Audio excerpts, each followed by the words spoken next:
Wow, that was tense, trying to get all that done and get on here. I owe you guys 9 minutes, which is exactly how much over I was when I was rappeting away to Isabel. So welcome, welcome, welcome. I'm sure you guys will be with me in just a moment. Good evening, good evening, good evening. Hello, first person that's jumped on here. Sorry I'm late. Let me know who you are. Good evening, good people. Sierra Pearl, how you doing? Nice to have you on here. It's going to be so interesting today. Right, let me adjust this chair. Okay. All right, that's better, I think. Gosh, I tell you, when I'm rich and famous, then I can get someone to fix these bloody chairs for me. Hi, Angie, how you doing? Hi, Denise. Hi, Isaac. How are you, Ifwaduku, my faithful sweetheart? Hi, Anita, Agri. Hello again, and Shirley Ann. Thank you guys for jumping back on here. Blame my daughter. Today, I take no responsibility for being late today. It was Isabel. And the 9 minutes that I will be owing you is exactly 9 minutes I was over because she came and distracted me. So that's all I'm saying. Hi, Anna. Hi, Rosemary. Guys, if you wouldn't mind sharing, it would be great for us to have a wider conversation. Hi, Yomisi. How you doing? Hi, Faye. Hi, Dilys. Looking forward to a Sunday's dose of Dilys. Bless you. Well, I'm looking forward to an overdose of you guys. So great, great, great. Eleanor, how are you doing? Guys, do share this so that we can start and kick off. I'm quite excited about this topic. I don't know why. I do know that it's going to be interesting, but there's just something about some of the private conversations. Hi, Daniel. How are you doing? Thank you for the compliment. Hi, Isaac. Oops, that is good. I'm glad that you're well. Eunice, wonderful to have you on here. I hope you're well. I was actually in the middle of responding to your message and I was not feeling great today and I fell asleep. So do forgive me. I will definitely catch up with you. I hope you're well. So lots of love to you this evening. Shireen, CJ, thank you for being on here. Guys, do share the video. Eunice is saying good evening to everybody. So you guys show each other some love, actually. Say hi to each other. Because one of these days, what I will be doing, and I was thinking about this last week, I am going to have a Speak with Dilys event. So it's going to be like a mini talk show. I'm going to hire somewhere in London and we are going to have a nice conversation. So it will be like a proper talk show. You will be the audience. I will be your host. And we're going to have like 2 topics in a great evening. And yeah, tell me what you guys think about that. And I'm going to make it happen. So hi, Sonia B. How are you doing? Lovely to have you on here. Okay. Do please share this video. 5 of you, if you could just go click, click, click, click, click. And I can see whether you share or not, you know. I can see. So don't lie and say, Dilys, I shared it when you haven't. Hi, Chrissy. How you doing? Linda, if we're lovely to have you on here. Hello, David. God bless you. I'm so glad you managed to make it on here. So yeah, whew, this is going to be fun. I'm seeing some really, you're all wonderful people, but it's always nice to see new people on here as well. So guys, do share the video. And maybe we'll have even more people joining us. So, good evening, everybody. How are we feeling? Can I have a thumbs up? Just to show that you are feeling good. Thank you very much, Sierra Pearl, for sharing. Thank you. Aisha said that will be amazing. Oh, Princess, lovely to have you on here. Yes, I was just thinking about this last week to actually have a Speak with Dilys event. It will be in London. And if you've ever been to any of my events before, and I'm not being boastful, they are very classy. They're very lovely. And yeah. They're great, actually, if I may say so myself, because I'm very fussy. So the standard that I would want for myself, if I were attending an event, is the same that I give to you. I don't do, I don't do things by halves. Hi, Tasha. Thank you for being on here. And Alice, thanks for coming here as well. Yes, Sonia B, say hi. I like the idea of a live chat. Try Beck Theatre in Hayes for your event. Okay, cool. I'll check them out. So yes, that's definitely going to be happening when the weather changes. Hey, my brother's here. Nikki Dooku's in the house. DJ Nikki Carter, how are you doing? Kay Samantha, thank you for being on here as well. Guys, if you've joined, just quickly share the video. Let's get cracking, because I know that you guys are itching to have this conversation like I am. So, why Speak with Dilys? So for those of you who are new and don't know me, my name is Dilys Silla. I am a coach, I'm an author, and what else am I? I'm a public speaker as well. In fact, I'm a lot of things.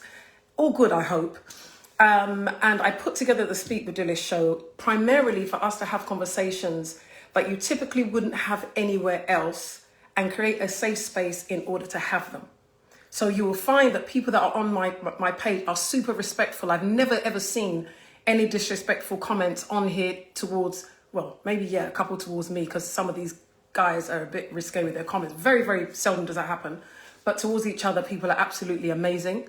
So I put this thing together to encourage people, to allow us to have uncomfortable conversation and affect change within our community so that we can take it out to the wider community. So the things that we complain about, people not being kind to one another, people being like this, that, and the other, that we can be the change that we want to see. So essentially, that is one of the reasons that I put it together. So what I have here is that, Speak with Dilys is about things that matter, people who count, and information that needs to be heard. Eunice, thank you very much for sharing. Ashanti Anne, thanks for being on here. Selwyn Jean-Baptiste, wonderful human being. Thank you so much. Selwyn says, keep doing your community support. God bless you. I would try my very best with your support. Munir, thank you for being on here. Karbu, lovely to have you. Kay Simmons, Rosemary, lovely to have you guys on here. Woo, you guys are making me speak real fast today. It's like I'm trying to get everything out really quickly. Okay, so this is why Speak with Dilys exists. What does Dilys do? So I've told you, coach, best-selling author, speaker. International Women's Day is coming up in March. If you are looking for a keynote speaker, I'm your girl. I am an activist, women and children's rights. I used to run a charity called Who Will Hear My Cry, raising awareness on rape, child abuse and domestic violence, but I do it more as on a consultancy basis as opposed to a charity. There are reasons for that. I will not bore you with the details. So, and I also host events as well. So my last event that I hosted, which was a little bit impromptu, was at the Park Lane Hilton, which was a great event actually. And I think I am a pretty damn good host. So if you have an event and you need somebody to host a nice classy, make sure it's classy, don't call me to no drega place, because I'll be like, this is not for me. So if you have a great event that you would like me to host, in all seriousness, do let me know. Okay, so we done. Right, Speak with Dilys, 10th episode today. What are we talking about? Indecent proposal. So today's episode, we're going to be talking about how to resist temptation when in a committed relationship.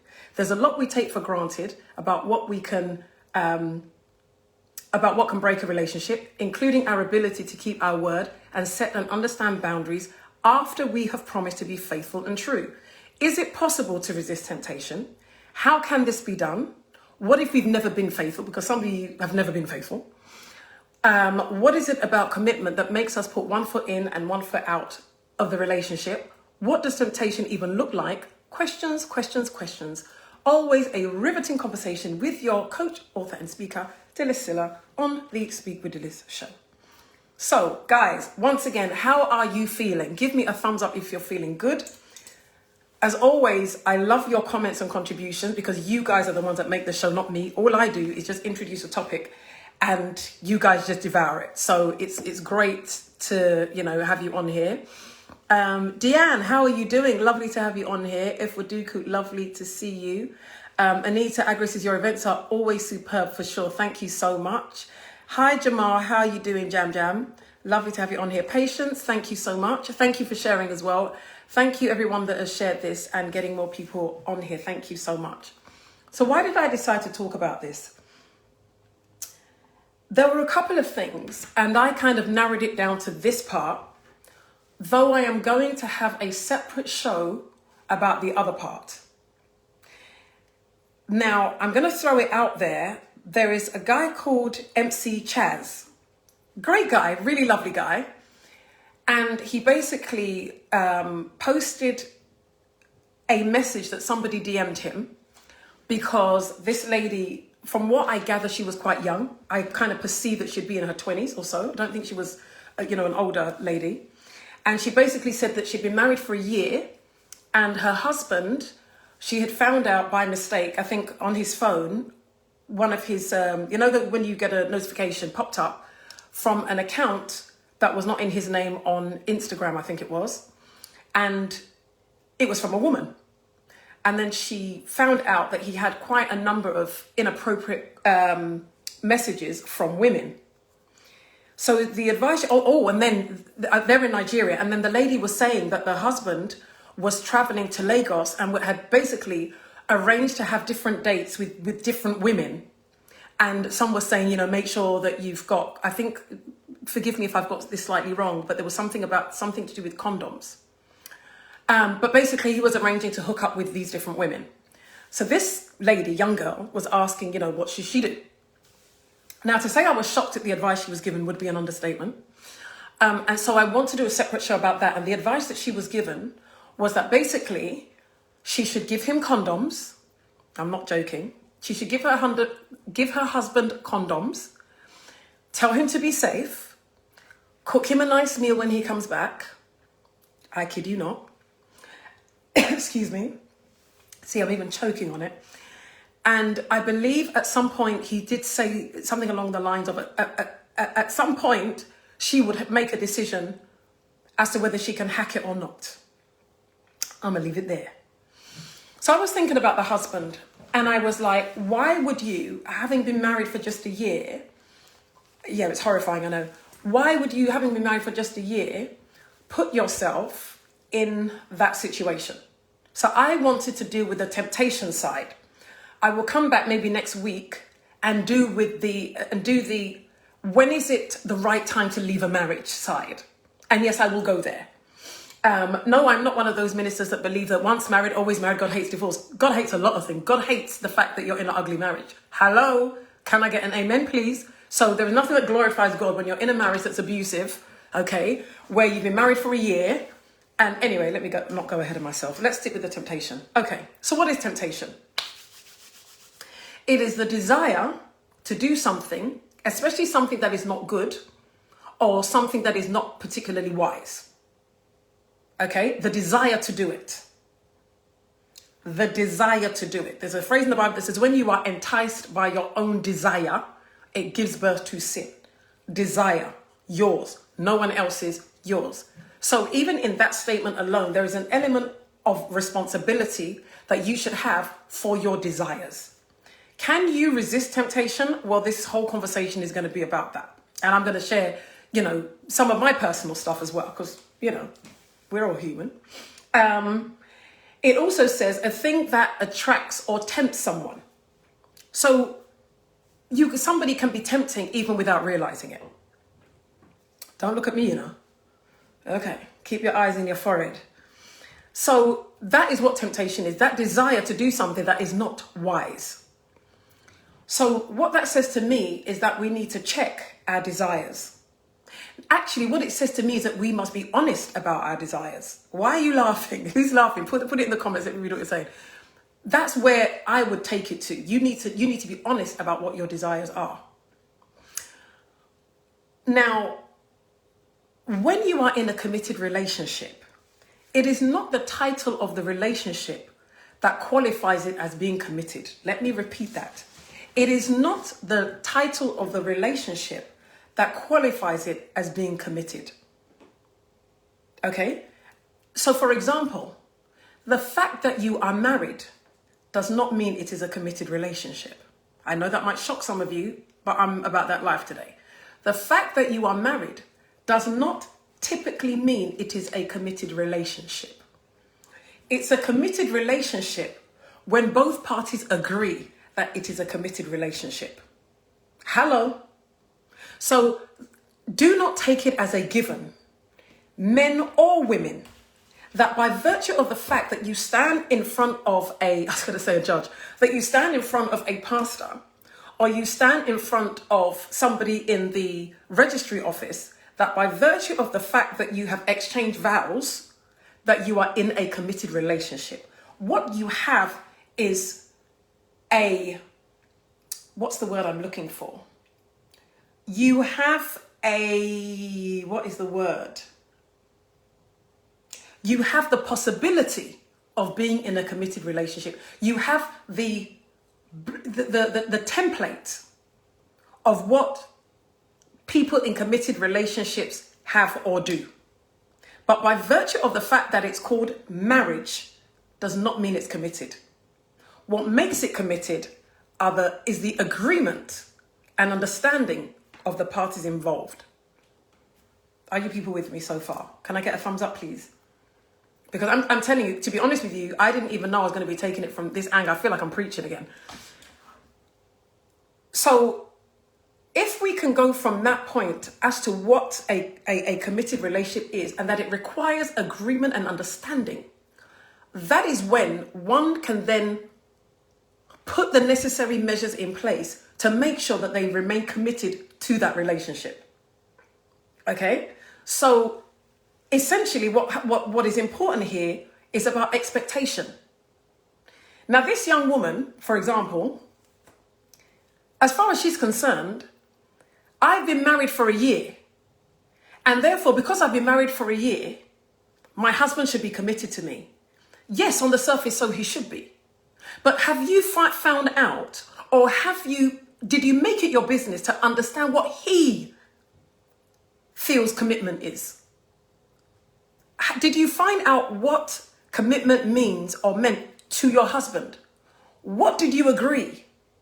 Because people get married for different reasons.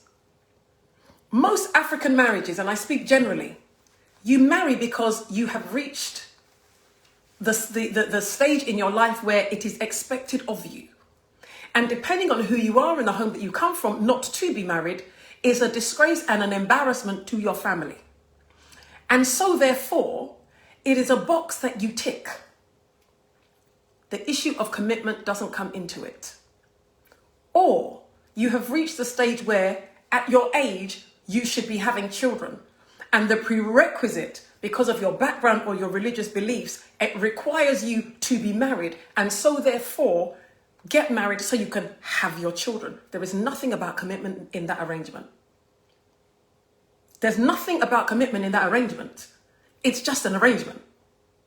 The commitment comes when both parties sit down and say, these are my expectations, or this is my expectation of me joining myself to you.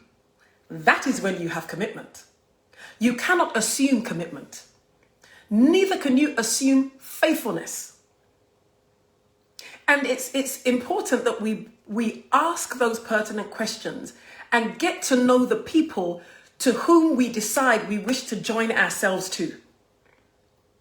Because this young lady is thinking, I'm only however old I am, and within a year, my husband is already being unfaithful. I will share with you a conversation I had with a very fine young man. And when I say fine, I mean fine, yeah?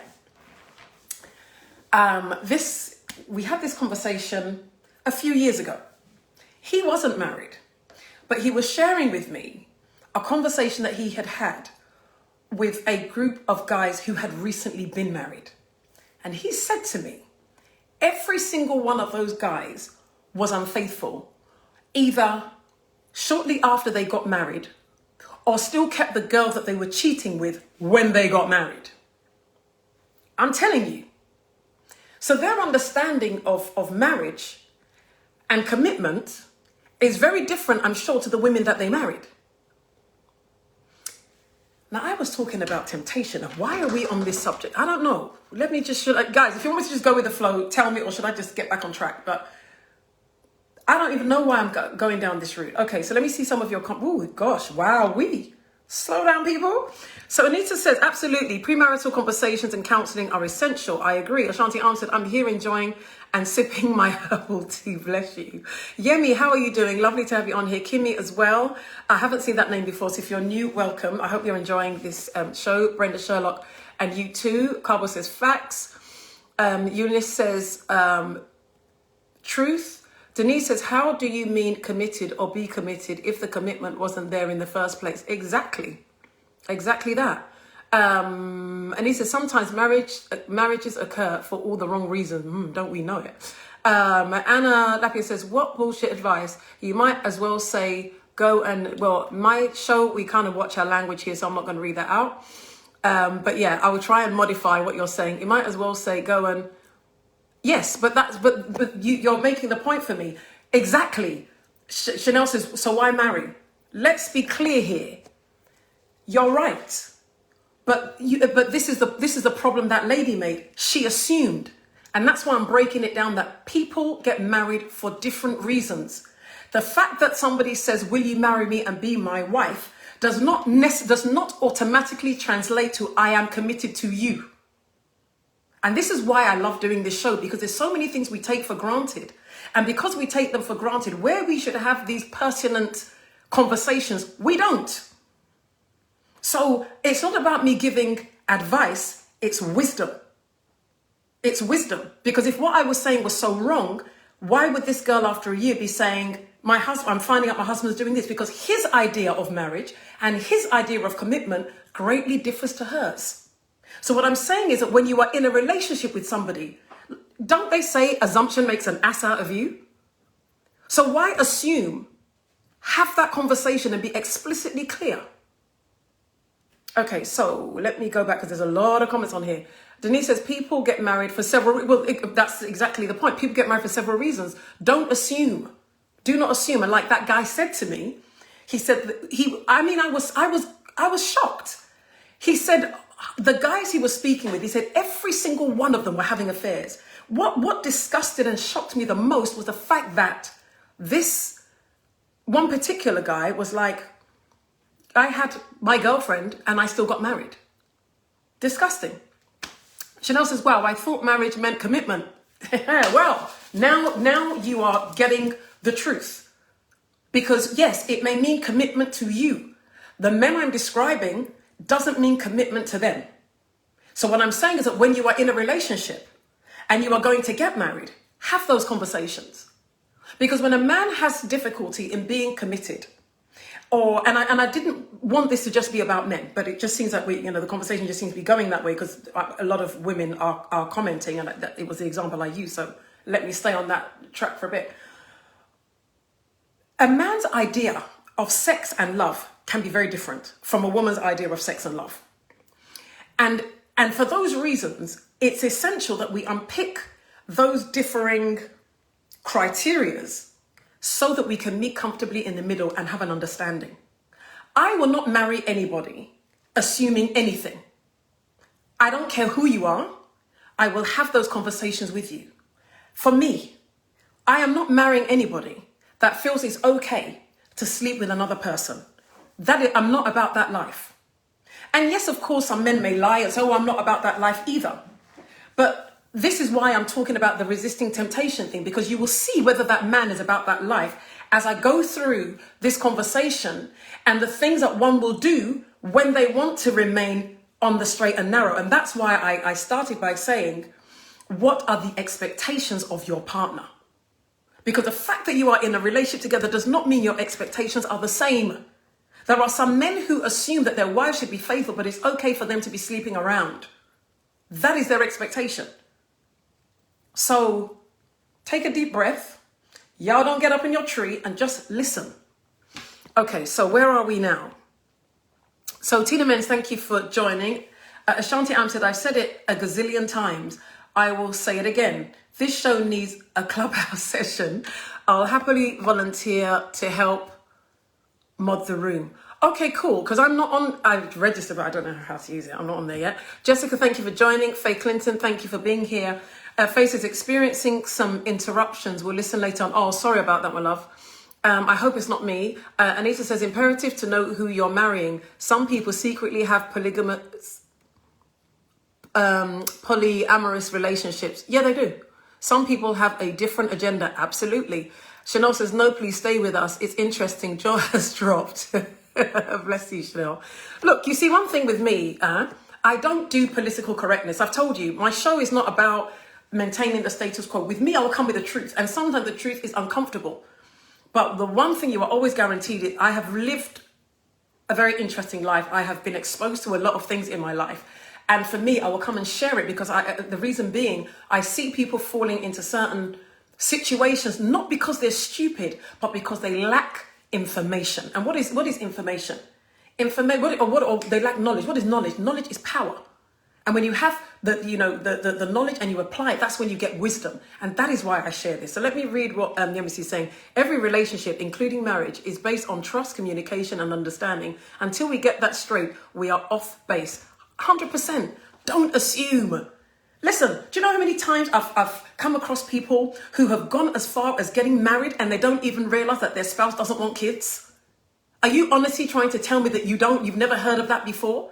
They've actually gone through, courting, dating, whatever you want to call it, living together, and they don't know that the person that they have gone and married does not want children. It baffles me. It blows my mind. I'm like, what the hell were you people talking about all these years? Why? Because the expectation is completely different from one person to the other. So please, if you are not married already, hear this. Do not take anything for granted. Because what one person assumes is perfectly acceptable in a marriage, to somebody else, it's absolutely a deal breaker.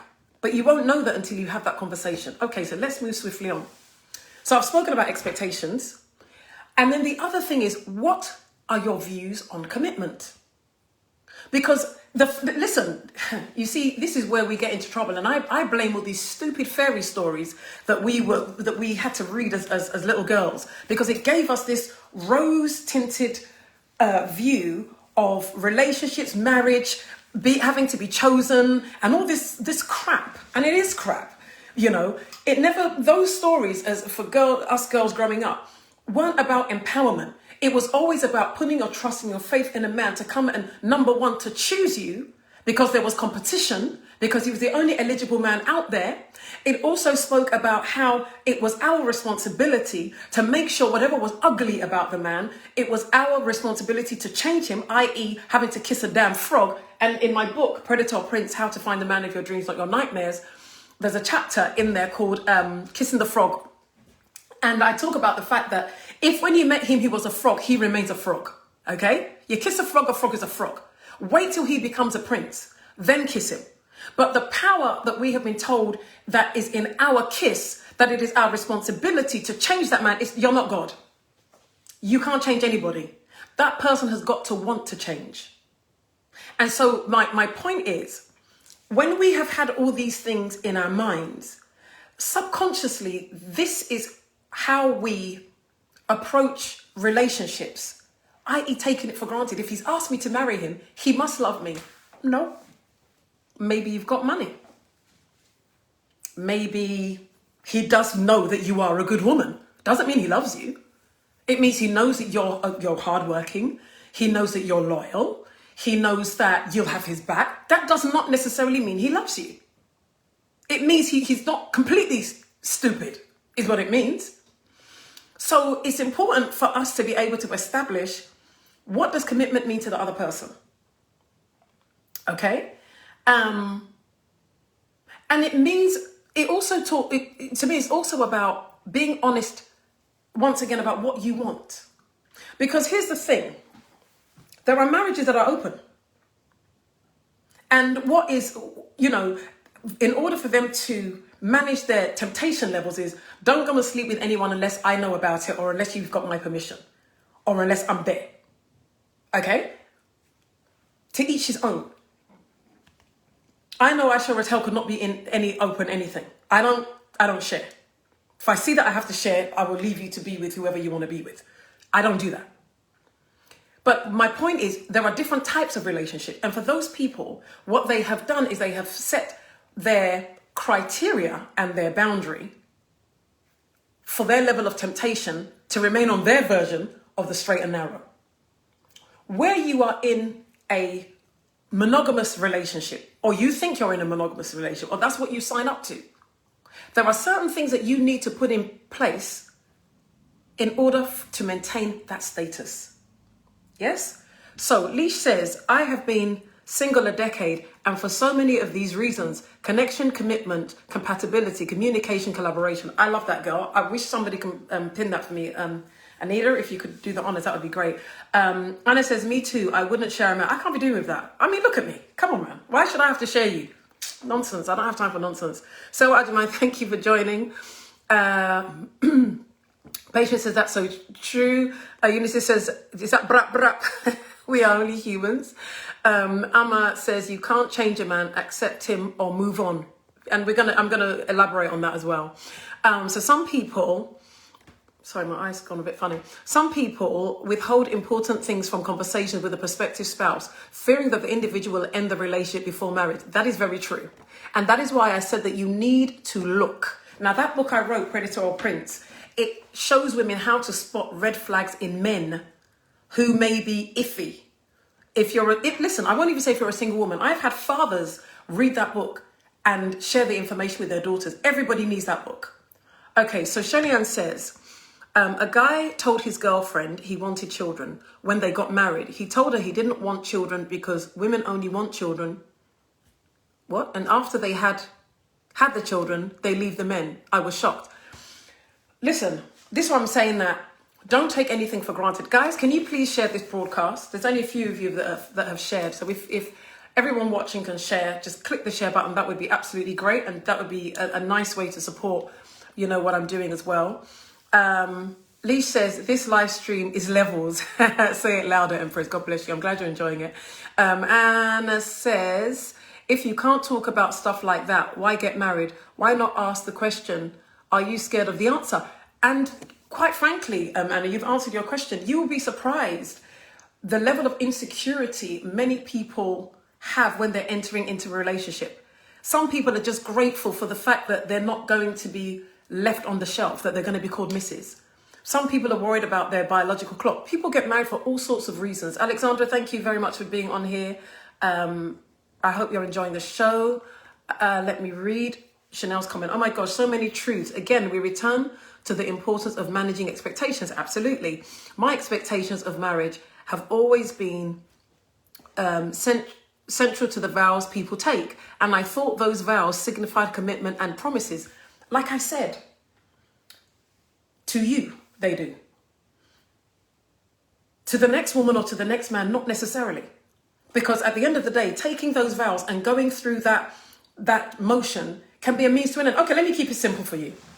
Do you know how many men who need a stay, whether it's a stay in America or in France or in England, will take those vows and deceive a woman into thinking that they are committed to her and they're not, and they've got a family elsewhere? What about that? So, you know, we can't assume that just because somebody has stood there and spoken those vows and has pretended that that's what they mean. And this is why I'm saying that as I go on, you're going to be able to decipher whether you are dealing with the genuine article or somebody who is fake. And this is not just for the women. You know, this is not just for the women. Men also have women that are doing all kinds of weird and wonderful stuff as well. So this is not a one-sided conversation. I think because I started with the example of the young girl who had just gotten married for a year and, you know, being advised to give her husband condoms. You know, what ridiculous advice is that? That's kind of is why I think we kind of went down that route. Sharon, how are you doing? She says, yes, it does happen. Sharon says, hi, Dilys. You are looking very well, fresh and beautiful. God bless you. Thank you, because I was sick of the dark not too long ago. Fiona, thank you for joining as well. Guys, if you could share this video, that would be great. It would be amazing. I don't know, there's a comment and somebody said at least he's honest. I'm going to see if I can find that comment. Nana Yao and Tim, thank you for being on. He said, wow, it's sad and unfortunate when we can't tell completely the mind of a person. You can never tell completely the mind of anybody. I think what I'm saying is go through the necessary due diligence so that you can minimize the probability of you being disappointed. Because let's be honest here, part of this conversation as well is also about people not being honest about what they see. Some of the signs are there. And for whatever reason, we end up staying longer than we should in a relationship that we know is not ticking the boxes that we want. Because somehow we have told ourselves that our needs are no longer important and it's all about the other person. I personally cannot live like that.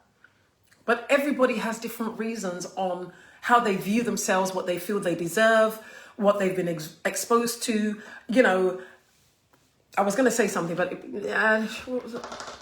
Okay, let me share this. So I was in a relationship once, the one relationship that I was in that was unhealthy. And this person said to me that the only reason why men wanted to date me was because of my body. And I said to him, and, you know, my response was, so you're saying that my body didn't come into it when you wanted to date me? But my point is this, because I had been in love before, He was not my first experience of a relationship. I could do a very easy comparative analysis and know that you are full of it. You're full of nonsensical rubbish. And so therefore, his words didn't shape my view of what I knew I could experience. The problem that we have is that a lot of women and some men haven't really experienced being in a relationship where they're loved, valued, and cherished. And once you've experienced it, you won't be able to let it go. Because you'll be able to make that comparison and know what good love feels like. You know? So that's where sometimes you will find that the women who will fall into the bad marriages and the bad relationships against women like me who will not fall into them, because I know what good looks like. I know what good love feels like. So I can't pretend I don't know. Do you understand?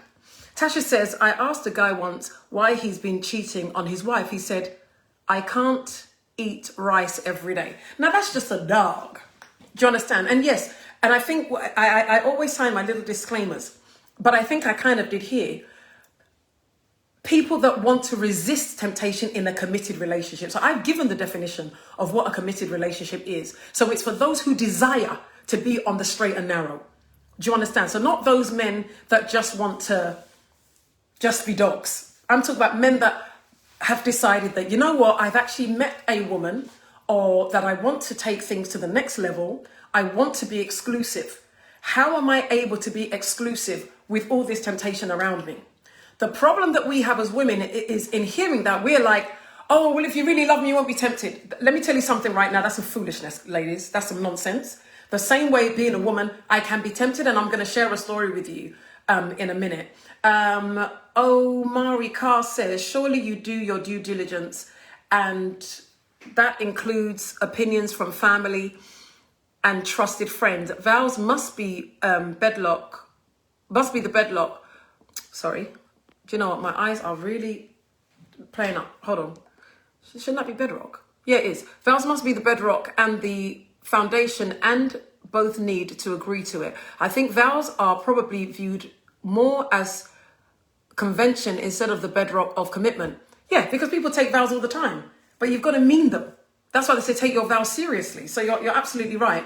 And let me make it clear, I'm not disagreeing with, I'm not saying that marriage doesn't symbolize commitment. I'm not saying that. I'm saying that don't assume that for the person that you're taking those vows with, that they are on that same level as you.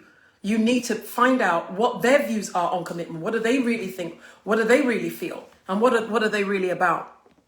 Susan Smith, thank you for joining on here as well. And Amari, I haven't seen that name before. So if you're new, welcome. And I hope you're enjoying the show. Neela Jemfi, thank you for being on here. Shirley, yes, we do settle. So we're going to get to some juicier bits in a minute. So now, what do we mean by, oops, my computer did something silly. So what do we mean by boundaries? And who should set them? So let me give you an example. So for me, when I was married,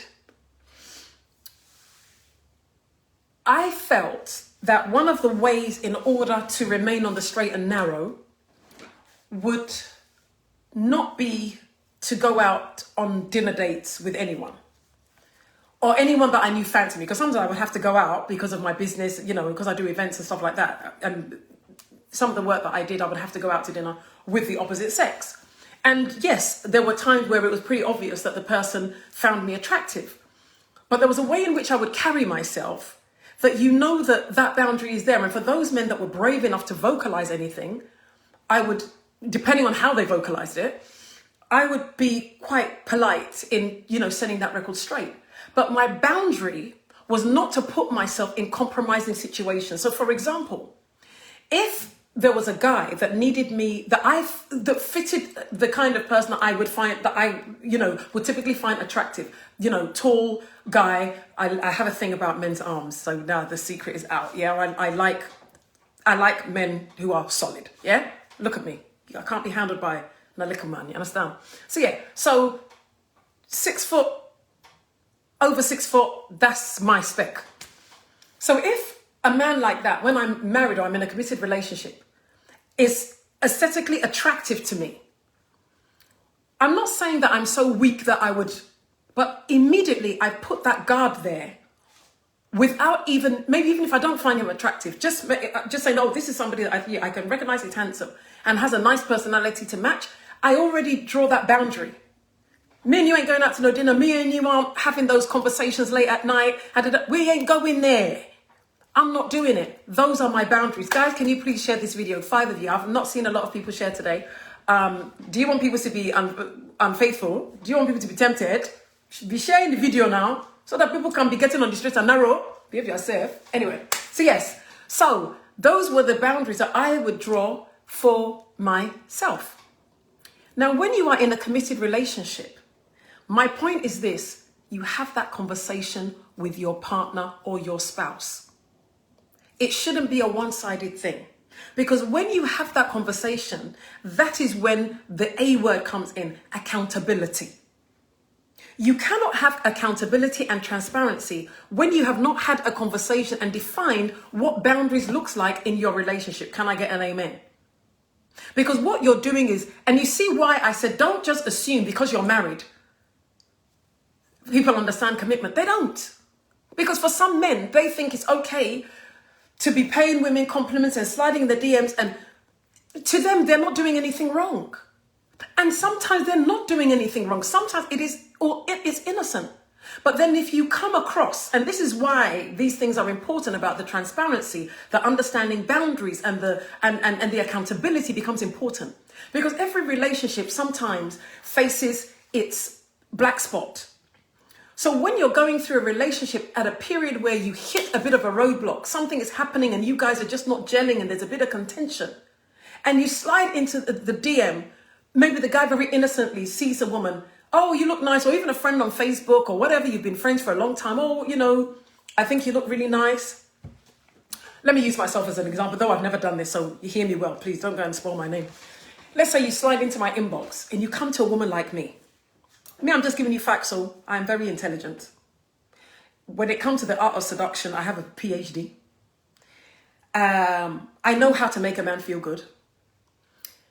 Now, if you slide into the DM of somebody like me, and you are having problems in your relationship, and maybe I've had designs on you, and I start to talk to you in a way, and this is the thing where women make a lot of mistakes, that the women like myself who are smart are not responding sexually or in a way that is obvious that me and you could be kicking the boot. I'm just going to be your friend. And I've shared this before. And this is where the temptation element comes in. So what I'm saying is that how do you avoid temptation? Don't go in the inbox. Don't go in the inbox. There's some guys that come in my inbox. I'm like, mate, if you want to talk to me, speak to me on my main page. If you have a comment you want to make, speak to me on my main page. What am I doing? I am drawing my boundaries, even when I'm not in a relationship. I'm drawing my boundaries because I don't want, even if I know I'm not going to be tempted, when I check your profile and I know that there is a Mrs. there or there is a whatever there, I don't want to be the cause of some woman feeling insecure. I don't want to be the cause of some woman looking at my pictures and looking at herself and thinking, oh, well, I ain't got a booty like that. I'm just being, facetious, but on a serious note, just avoid the inbox. Don't go there. And if you know that you're the kind of person that is easily tempted, then you've got to be honest with yourself and say that this is me. I am somebody that when it comes to a woman with a butt, I can't resist. If it comes to a woman with big boobs, I can't resist. If it comes to a woman with dark chocolate skin, I can't resist.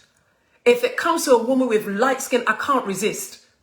If you know that those are your triggers, then make sure you don't put yourself in a position where you're having to feel that you want to taste some chocolate. It's really that simple. You see, sometimes we overcomplicate things. And that's why I started by saying that how do you resist temptation when you are in a committed relationship? You see me, I started from what does commitment look like? So now that we've taken away the assumption, it is not the title that qualifies a committed relationship. It's the assumption of a committed relationship. living with a partner, being married, it is assumed that your relationship is committed because of the title that which you hold. But it does not automatically translate into being in a committed relationship. So now that we've established that, what I'm saying is, how do you resist being tempted? Be honest with what you like. Let me tell you a story. This is what I was telling Isabel, that she ended up making me late. So, before I got married, when me and my late husband were first dating, we just started dating, maybe 2 months? Yeah, about 2 months, 3 months at the most, because we were friends for a bit first. I went to America for a month to start recording my album. And there was a guy that I met there. Really, really, really lovely guy. I'm looking for him. I haven't seen him for years. He's called Steve Anaj Clark. So if anyone knows him, he used to live in Queens, in New York. Steve used to be a press photographer for Al Sharpton. So those of you that know Al Sharpton, who's a American activist, I sang for Al Sharpton like twice through Steve. So where he was I think it was the American National Network or something, I can't remember what it's called, in Harlem. Like Michael Jackson used to go there, Mary J. Blige, like all the black artists, hip hop artists and stuff, that's where they would go and hang out. So I sang there twice. So Steve was somebody that had the gift of the gab. Like, seriously, this guy was great. So whilst I was in the States, he told me of an event that was called 101 Influential Black Men of America that was being held in a place in Manhattan. Now I'm going back to 2002. Yeah, this is 2002. This is a long, long, long, long time ago. Now, guys, share this because this is a really good story, right? So we went to this place and Steve said to me, listen, and this is those days, the ticket is $400 per head. Trust me, mate, I didn't have no $400 to be paying for no one night and night. So he goes, look, what we're going to do, get dressed. I've got my press pass. Let's go to this event and let's see if we can get in there because there's a lot of people. It's called 100 Influential Black Men of America. Come on now. That's what it was. So we get there. And when we get to the gate, or get to the door rather, obviously there's a lot of security. And then there's these ladies there with their clipboards of the guest list. So we get there. And this is me, okay?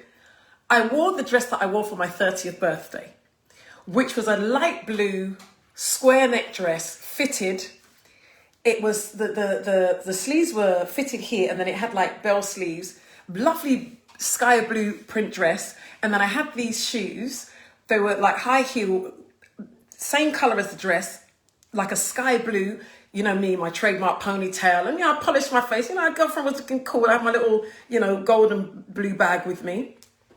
So we get to the door now, and the lady asks who we are and our names.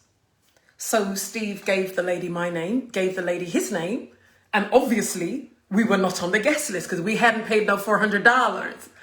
So she said to us, your name's not on there. Steve was like, no, check again. I'm I'm a press photographer. I'm with, Al Sharpton, da, da, da, da. This woman looked at my shoe. She looked at my dress. She looked at my hair. And she said, go on in. Let me tell you, this is me. Hey, I shimmied into that room. Kalkani was there. Spike Lee was there. Famous American football players were there. Let me tell you, there was oysters, caviar, champagne. Oh, there were singers that were, jazz singers from the 60s. Let me tell you, it was wicked. Now, this is when I get to the juicy bit. I remember when I was in the lift, this was the joke. The dress code, this is when you know that God just favors you. The dress code was strictly black tie. And when I say strictly, I mean strictly. Apparently on the invite, it was only black evening dress. Specifically, you had to be in a black evening dress. My girl rocked up in a sky blue dress. There wasn't even an evening dress. Okay, let me tell you something. I felt like Cinderella that day. Listen, I was like the star of that. I felt like Cinderella. Everybody was complimenting me. Oh, how you're so beautiful. Oh, your dress is just this. Da da da da da. And the men. So this is the bit that made Isabel laugh. So there was one guy, I can't remember his name because I don't do American football. This guy wanted to take me out on a date. He said, look, he's going to get his private helicopter to come and pick me up. But let me tell you, this guy's halitosis. She's sauces, Lord. Chineke. This guy's halitosis, I said to Isabel, he didn't need a helicopter. He could have just blown on me and we could have been on that date wherever he needed to be. That breath was fire. And as he spoke to me, there was spittles. It was horrible. Anyway, I'm really remembering this thing like it was yesterday, I'm telling you. And I was like, no. And look, there were so many people. Oh, come, I want to introduce you to this. Listen, the connections I made that night. I was even invited to the after party at the Penthouse for this lady called, I think it's called Bobby something. Guys, you need to share this video. She was called Bobby something. I can't remember her surname. She was a jazz singer. She invited me to the Penthouse to sing with her. Let me tell you something. But this is the bit I'm getting to about the temptation. So, amongst all these men that were trying to chat me up, there was one guy. Tall guy. Dressed exquisitely. He showed me his card. I think he was a partner on one of these American banks. When I say, he was a lawyer. When I say fine, he put the F in fine, you know. The guy was Chris. The guy was so good looking. And you know these men that they're not just good looking, but they have class. They're so suave, and they reek of just levels. Like, oh my God, like I'm serious. This guy was something else. And he gave me his card. And I was invited to call him anytime. Let me tell you, this is what you do with temptation. Yeah? You take that business card and you dash it where? I threw it in the freaking bin. I threw the man's card in the bin because I knew that man would get me into trouble. I'd only been dating my late husband for like 2-3 months, but I'm very loyal like that. You know, this ain't no Chris Brown, these hoes ain't loyal now. This hoe, she loyal. Yeah? Do you understand? I had to throw the card away because I knew this is a man that is clearly financially secure. If you're a partner as a lawyer in a firm that, you know, is working one of the leading banks in America. I love a man to smell good. A man that you take care of yourself. I was sold though, but I knew that man would get me into trouble. I threw the card away. That's how you deal with temptation. That's how you deal with temptation. There's no point lying to yourself. And this is where we get into trouble, where you will hold on to that card or you will take that phone number pretending that you can control. That's why the Bible says, flee fornication. Don't backslide. Don't debate it. What does it mean to flee? It means to move swiftly. Don't even go there. Because what puts people into problems, there are just certain factors that need to work together. And this is where people fall into affairs. And I've taught this before. People, listen, and I always say, my disclaimer is, unless you're dealing with somebody that's just an out and out dog, male or female, they just sleep with anything, anytime, anywhere, anyhow. I'm not talking about those people. I'm talking about people like myself. People like you who are sensible, that it takes a lot for you to take your underwear off. There are certain things that just need to be pushed into place. Those ducks need to be lined up in a row, and then the right person needs to come along, and before you realize, your head is turned and things start to happen that shouldn't be happening. And I'm saying, in order to avoid that, you need to be honest with the thing you like. The thing you like. No disrespect to short men. Me, I'm always in heels, I'm 5'9" without heels. In heels, I'm like 6'2", because I'm always in like 5-6 inch heels. I'm a giant. So for me to be tempted by a man who is not that tall, it's not really going to happen like that. But you give me a tall brother that looks a certain kind of way, carries himself well. He knows how to shower and put on Juventus, or he knows how to put on Tom Ford, or he knows how to put on Irish Creed. Then, then we have to thank God, in all honesty, you need to be honest with the thing that you like. If you know you like one thing, don't lie and say you don't like. But then you put those safeguards in place so that you can protect yourself. No late night conversations, no inappropriate conversations, no meeting the person exclusively.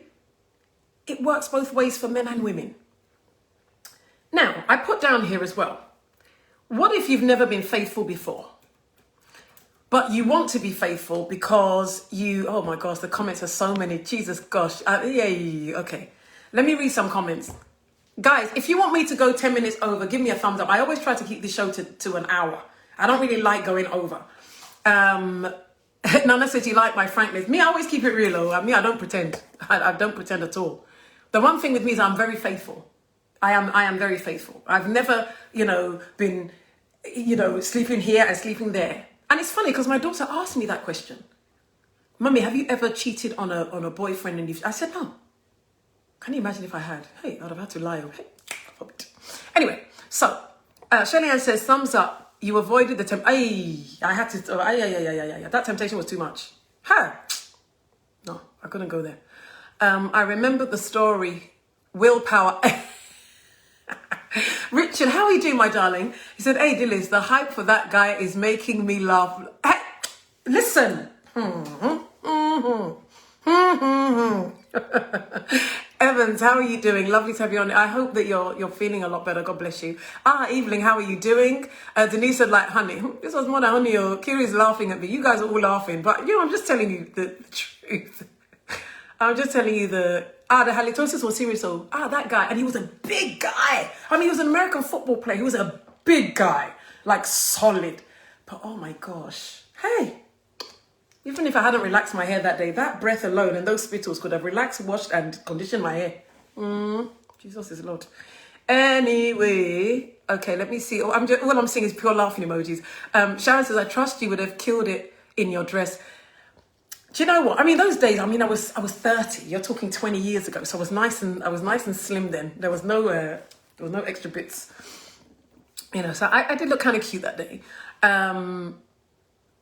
Chanel says, amen. I'm a main page woman. Exactly. Always say messenger is broke. I don't blame you. Some women say no too.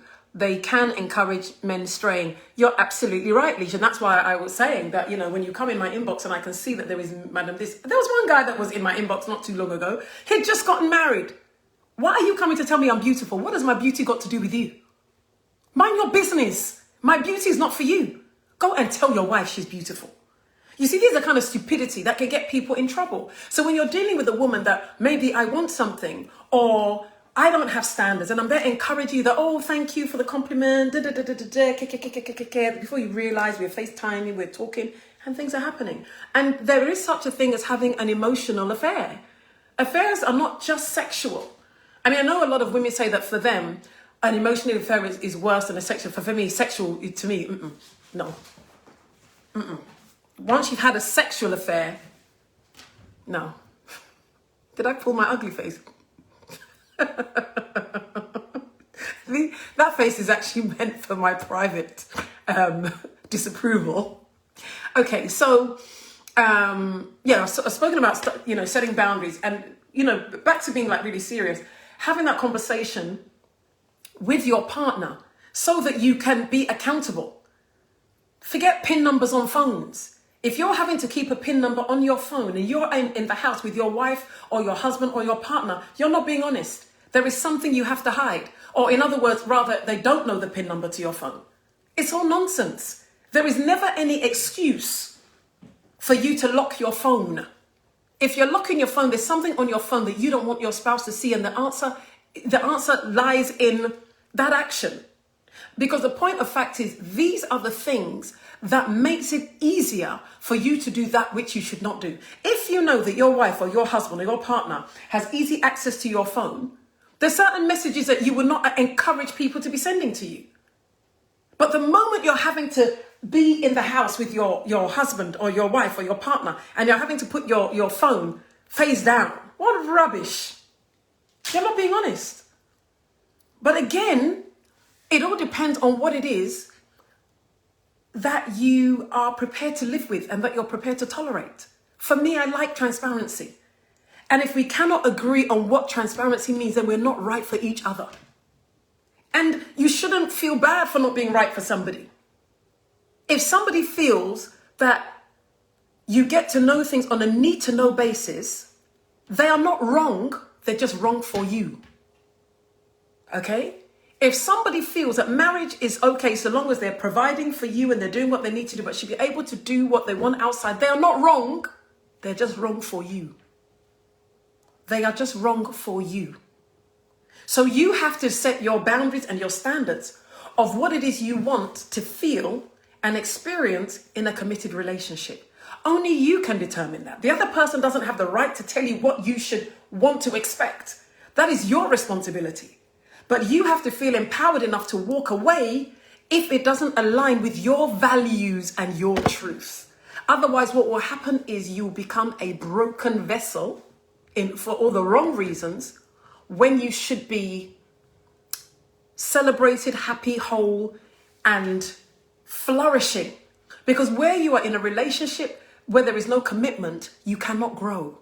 Who wants to be stunted in their growth, in their marriage? It should be growing from strength to strength. So,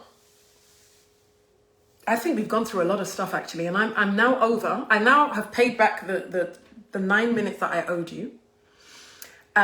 So let's go to the conclusion now. Oh, I feel like I've really spoken for ages today. Are you guys enjoying this conversation? Have you found today's topic? Has it been interesting? Has it been... I try for these talks not to be predictable. So I really do. If you show me by hearts, comments, how are you guys feeling about this conversation? Does it make sense? Have you learned something?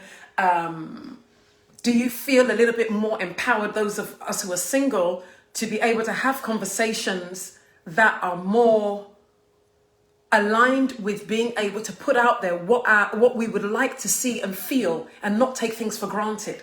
And, you know, and to back up some of what I've said, you know, when we're watching some of these dating shows and people will say, oh, I want to be exclusive, they actually verbalize. Now, that's a new thing for me, because before I thought that once you were with somebody that it was a given that you were exclusive. But no, it doesn't mean that. So why should it mean anything different when it comes to marriage? So yeah, I think it's really important that we are having conversations and not taking things for granted. Like I said, assumption makes an ass out of you, and ain't nobody want to be no ass. So agree boundaries with each other. What does accountability look like? And I spoke about having that conversation about what your expectations are. Well, babe, I don't want you to be going into any woman's inbox and paying her compliments. I don't think that is possessive. I do not think that that's unreasonable, especially if it's a man who has had issues with commitment and being faithful in the past. Because if anything, you yourself should be telling yourself that I'm not going to go into any woman's inbox because, boy, I don't want no problems. That's what you should be doing. If you know that you're not cut from that kind of cloth, stay out of the woman's inbox and mind your business and don't bring problems into your home. Okay. Essentially, when you don't do what is required of you in that relationship, in terms of commitment, transparency, and avoiding temptation and not succumbing to temptation, what you've done is you have broken that contract. In which case, that person to whom you have basically done the dirty on, they have the right to renegotiate the terms and conditions of that contract. Because marriage is a contract. It just is the colder way of describing it. It is a contract. And those of you know, you that have done law, you talk about consideration, you talk about invitation to treat and all that. I can't go into all of that right now. But basically, when you break the terms and conditions of a contract, you can't enforce it. It then becomes, it's then not enforceable. What has to happen if you want to still remain having a contract with that person is a new contract has to override and both of you have to agree. So when you are in a relationship and you have agreed those boundaries, what you see, the thing that we tend to do, you do wrong, but you want to be the one to determine how upset the other person is allowed to be. It doesn't work like that. If you don't want your spouse or your partner to be upset, don't do wrong in that respect, because being tempted is avoidable. And that's why I said, how do you avoid temptation in a committed relationship? It is avoidable. It is not a given that once you're tempted, you have to go, oh, I couldn't help it. She had really big tits. Oh, I couldn't help it. Did you see her ass? You can avoid temptation. Yes, you can. And you know why I know you can avoid temptation? Because if your partner or your wife was sitting there, you'd avoid it, you see? If your wife was sitting there, you would have avoided temptation. So it's not that you have absolutely no control. The question is, how committed do you want to be in that relationship? And as well, how important is that other person to you? Because if that other person is important to you, their feelings are important, how they see you is important, the relationship is important, and the loss of that relationship would mean something to you, you would watch how you behave in that relationship. I have never been dumped by any man because I went to do something stupid. Why? Because when I am dating that person, I love them, they mean something to me, I don't want to lose them. That is why, as much as somebody ticks all the boxes and some, I would dash away that business card. I don't want to see it. I don't need it in my life. I literally threw that card away. Am I superhuman? It's because I know I'm not superhuman that I did that. I didn't keep it and think, oh, well, I'm a very respectable girl. You know, I've never cheated on anyone before and slept with two men at the same time. Don't go there. Don't go there. Don't go there. Because I don't know what it would look like if my boyfriend at the time had gone and cheated, and maybe we'd gotten back together and the relationship was not quite right, and this guy is calling me, and you know, we're just having conversations, it's all really innocent, and we're just chatting, and it's really nice, and you know, he's just asking me how I'm doing, and I'm looking forward to his phone calls that little bit more, and we're spending longer and longer on the phone, and it just so happens that, oh, he's flying into London, so it would be nice to go and catch a drink, just to catch up, and blah-de-blah, and I'm thinking, okay, yeah, cool, why not, and I'm there and I'm thinking, what am I going to wear? Because now it's just not good enough. Dilys just putting on a pair of jeans and a top that she's had for the last 15 years and a vest from Marks and Spencer's. And I'm thinking, let me just, you know, go and get my nails done. And I'm spending more time and I'm now looking at my Tom Ford perfume, or should I use my oud from Dubai that cost me £180 bottle? Do you understand? That is how things happen.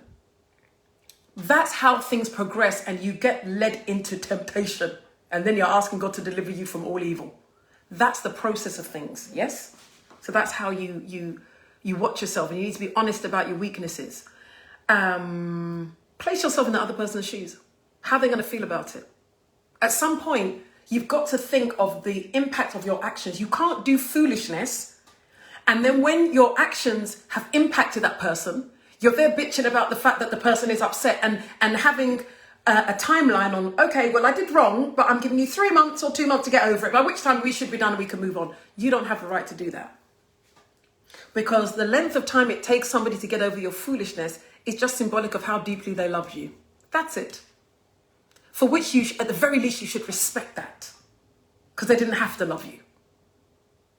Bear that in mind. And dare to heal. You know, if you're somebody that you find it difficult to be committed, and you're succumbing to every temptation out there, the fact of the matter is, you are a hurting person and you are afraid of commitment, full stop.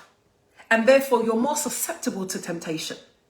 Because the thing that stops you from being tempted is your level of commitment and how much you respect the commitment. If you're afraid of commitment, then you're more susceptible and you're more likely to succumb to temptation. Do you understand? So you need to check, why am I so afraid?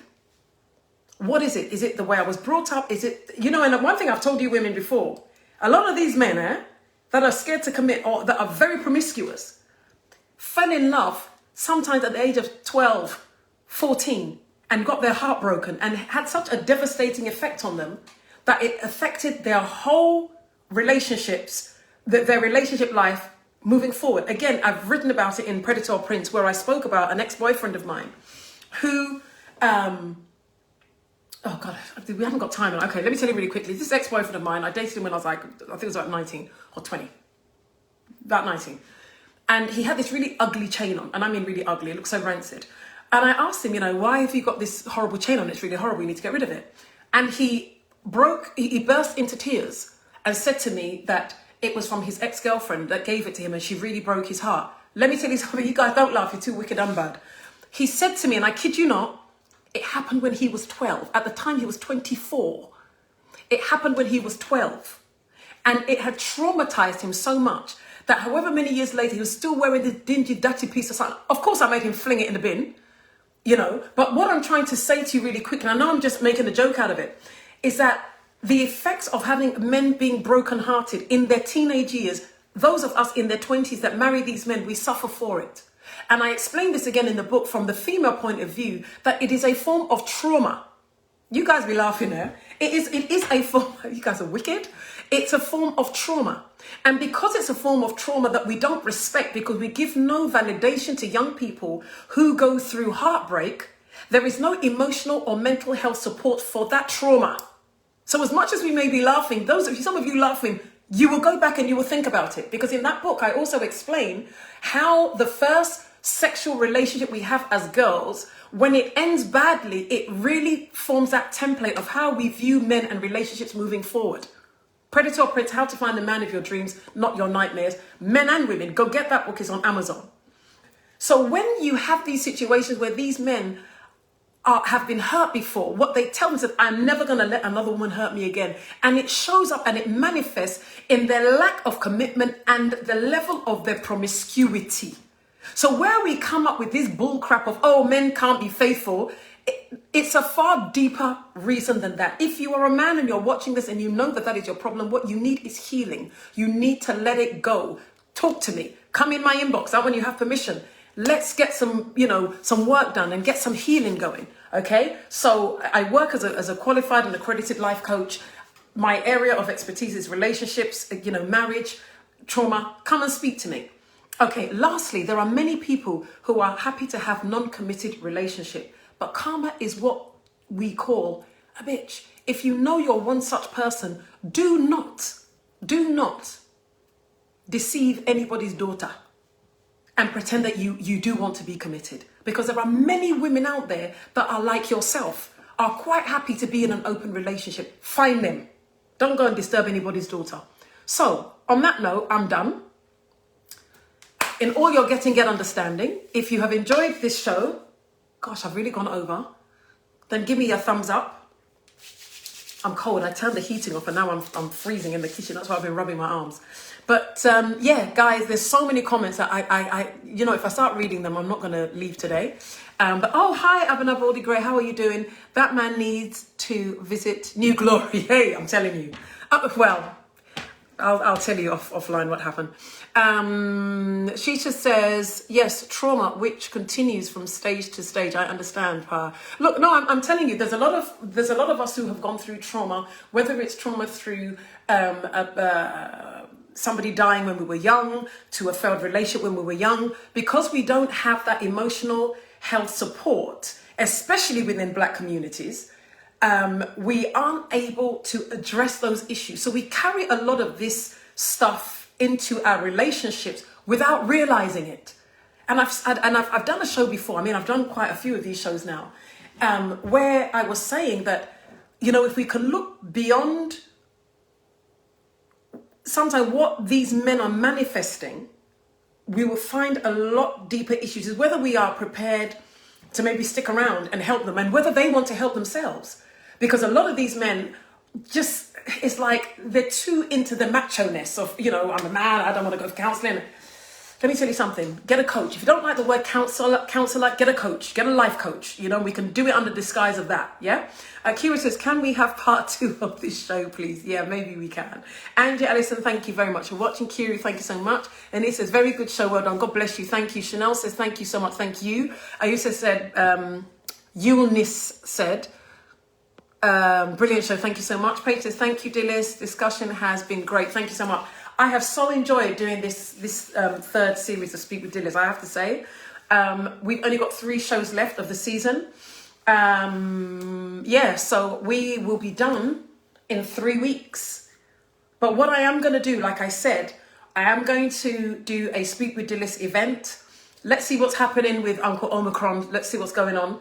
And then if I can get some sponsors, if anybody would like to sponsor the Speak with Dilys event, do let me know. It would be great to be able to do that, and we can have, you know, a good conversation. And maybe I might do this every quarter. So let me know if you want to sponsor the Speak with Dilys show. It will be somewhere in London. And yeah, let's make it happen. So guys, thank you so much. It has been lovely speaking to you. I've been a bit naughty. I've really gone over. I didn't know that you guys would find this so juicy. I should have known. And I shall see you next week. So God bless. And thank you very, very much. Bye.